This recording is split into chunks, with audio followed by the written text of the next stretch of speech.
दीपावली के मौके पर लाखों केंद्रीय कर्मचारियों के लिए वित्त मंत्रालय ने जारी किया ताजा आदेश। सरकारी कर्मचारियों को होगा बड़ा फायदा। नमस्कार दोस्तों, स्वागत है हम सभी का फिर से एक और नए वीडियो में। दोस्तों, आपकी जानकारी के लिए बता दें कि 10 अक्टूबर 2024 को वित्त मंत्रालय के व्यय विभाग के द्वारा एक कार्यालय ज्ञापन कर केंद्रीय कर्मचारियों को दिवाली से पहले बड़ी सौगात दी गई थी। उसमें कहा गया था कि केंद्रीय कर्मचारियों को वित्तीय वर्ष 2023-24 के लिए गैर उत्पादकता संबंध बोनस यानी कि एडॉक बोनस का भुगतान किया जाएगा और एडॉक बोनस के रूप में केंद्रीय कर्मचारियों को 30 दिन के वेतन के बराबर 6,908 रुपये का बोनस दिया जाएगा। लेकिन यहाँ पर यह जानना जरूरी है कि कौन से कर्मचारियों को ये बोनस मिलेगा। यदि एक सरकारी कर्मचारी रिटायर हो चुका है तो क्या उसे बोनस मिलेगा? क्या यदि एक सरकारी कर्मचारी ने रेजिग्नेशन दे दिया है या उसे सस्पेंड कर दिया गया है इस अवधि के दौरान, तो क्या उसे बोनस मिलेगा या फिर नहीं मिलेगा?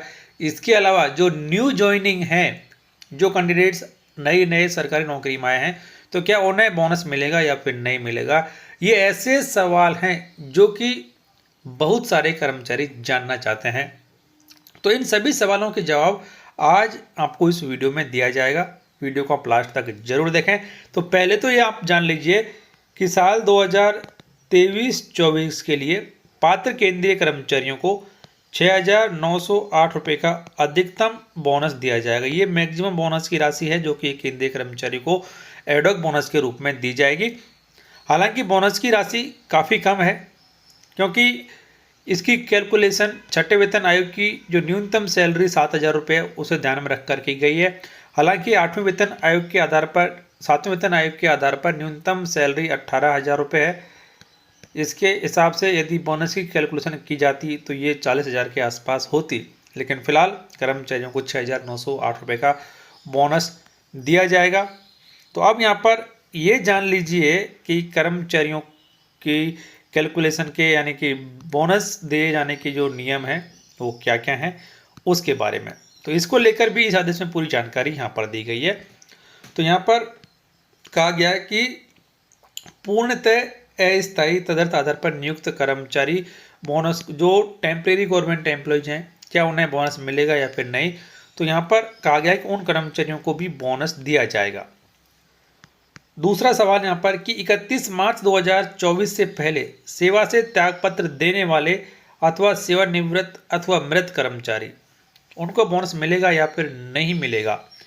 मान लीजिए कि किसी कर्मचारी ने 31 मार्च 2024 से पहले रेजिग्नेशन दे दिया है, वो रिटायर हो चुके हैं या फिर कर्मचारी की मृत्यु हो चुकी है, तो क्या उन्हें बोनस मिलेगा या फिर नहीं मिलेगा? तो यहाँ पर कहा गया कि विशेष मामले के तौर पर केवल वही व्यक्ति जिन्होंने 31 मार्च 2024 से पहले अधिवर्षता की आयु प्राप्त कर ली हो अथवा चिकित्सा आधार पर अशक्तता के कारण सेवानिवृत्त हुए हो अथवा जिनकी मृत्यु हुई हो किंतु वर्ष के दौरान कम से कम 6 महीने की नियमित सेवा पूरी की हो, सेवा के महीनों की निकटतम संख्या के रूप में यथानुपात आधार पर तदर्थ बोनस के पात्र होंगे। तो ऐसे कर्मचारी जिनकी कि 31 मार्च 2024 से पहले मृत्यु हो गई है या वो सेवानिवृत्त हो गए हैं या फिर उन्होंने त्यागपत्र दे दिया है, लेकिन रिटायरमेंट से पहले या फिर मृत्यु से पहले उन कर्मचारियों ने पिछले साल यदि 6 महीने की कम से कम सर्विस पूरी कर ली है, तो उन कर्मचारियों को कंप्लीटेड मंथ के हिसाब से बोनस का भुगतान किया जाएगा। यानी कि जितने मंथ की उन्होंने सर्विस की है उस मंथ के हिसाब से उन्हें बोनस दिया जाएगा। तो ये तो बात रही यहाँ पर ऐसे कर्मचारियों की। और उसके बाद में दूसरा यहाँ पर है कि 31 मार्च 2024 को राज्य सरकारों, संघ राज्य सरकारों, सार्वजनिक क्षेत्र के उपक्रमों आदि में प्रतिनियुक्ति या फिर बाह्य सेवा शर्तों पर कार्यरत कर्मचारी यानी कि जो 31 मार्च 2024 को डेपुटेशन पर थे, उन कर्मचारियों को बोनस कौन देगा?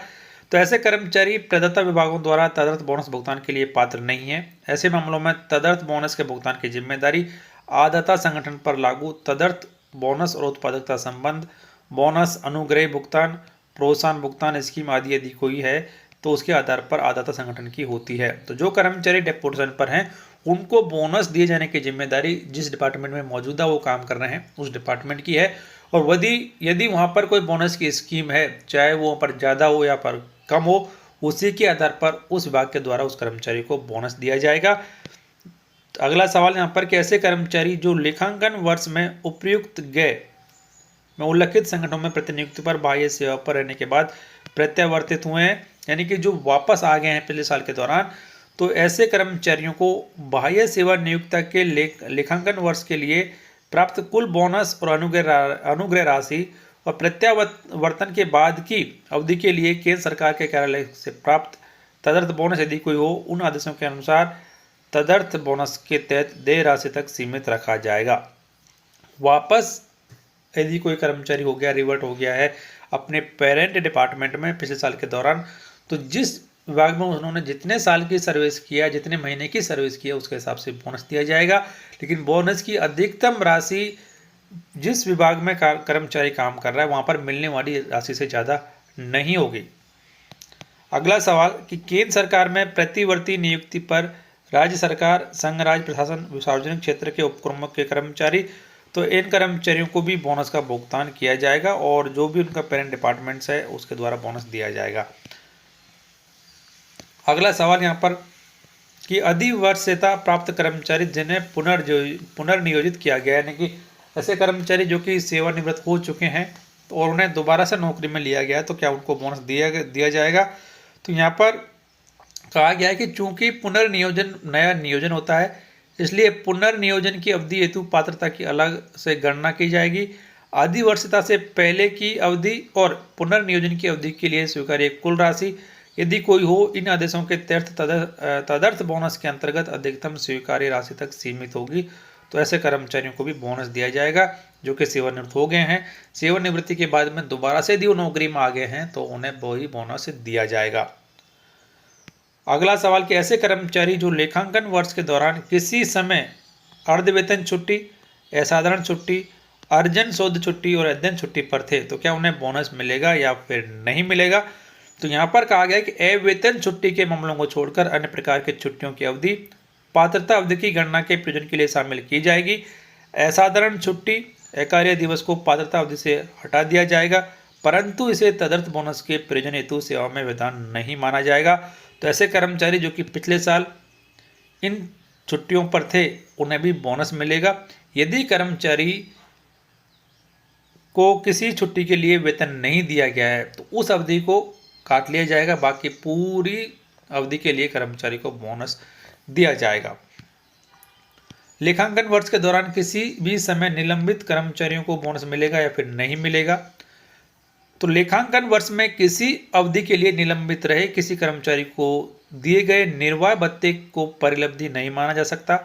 ऐसा कर्मचारी यदि निलंबन की अवधि के लिए परिलब्धियों के लाभ सहित बहाल होता है तो वह तदर्थ बोनस का लाभ का पात्र हो जाता है, और अन्य मामलों में ऐसी अवधि को अवेतन छुट्टी पर रहे कर्मचारियों के मामलों की तरह ही पात्रता के प्रयोजनार्थ शामिल नहीं किया जाएगा। तो जो कर्मचारी पिछले साल 2023-24 के दौरान यदि वो निलंबित रहे हैं तो ऐसे कर्मचारियों को उस अवधि के लिए बोनस नहीं दिया जाएगा। लेकिन यदि कर्मचारी बाद में बहाल हो जाता है और अवधि जो निलंबन की अवधि है उसे फिर से बहाल कर दिया जाता है तो कर्मचारी को बोनस दिया जाएगा, लेकिन ये बाद में दिया जाएगा। और दोस्तों उसके बाद में अगला जो पॉइंट यहाँ पर है कि नाम मात्र नियत भुगतान पर नियुक्त अंशकालिक कर्मचारी, तो उन कर्मचारियों को बोनस नहीं दिया जाएगा। अगला सवाल यहाँ पर कि क्या तदर्थ बोनस निम्नलिखित मामलों में किसी लेखांकन वर्ष के लिए दिहाड़ी मजदूरों के लिए देय है, तो ये दिहाड़ी मजदूरों के लिए, फिलहाल कर्मचारियों के लिए लागू नहीं रहेगा। तो ये कुछ ऐसे सवाल हैं एडॉक बोनस से जुड़े हुए जो कि सरकारी कर्मचारियों के लिए महत्वपूर्ण है, खासतौर से उनके लिए जो कि रिटायर हो चुके हैं, उनके लिए जो कि छुट्टी पर थे, उनके लिए जिनका कि सस्पेंशन हो गया था, फिर उन्हें निलंबित कर दिया गया था किसी वजह से, तो उन कर्मचारियों के लिए बोनस से जुड़े हुए कुछ ये महत्वपूर्ण सवाल। उम्मीद करते हैं आपको कुछ नया सुनने को मिला होगा, देखने को मिला होगा, आपके फ़ायदे कर रहा होगा। तो वीडियो को लाइक कर दें, शेयर कर दें आपके दोस्तों के साथ, और चैनल सब्सक्राइब कर बेल आइकन प्रेस कर लें, ऑल नोटिफिकेशन ऑन कर दें, जिससे हर एक फ़ायदेमंद जानकारी आप सबसे पहले देख पाएंगे।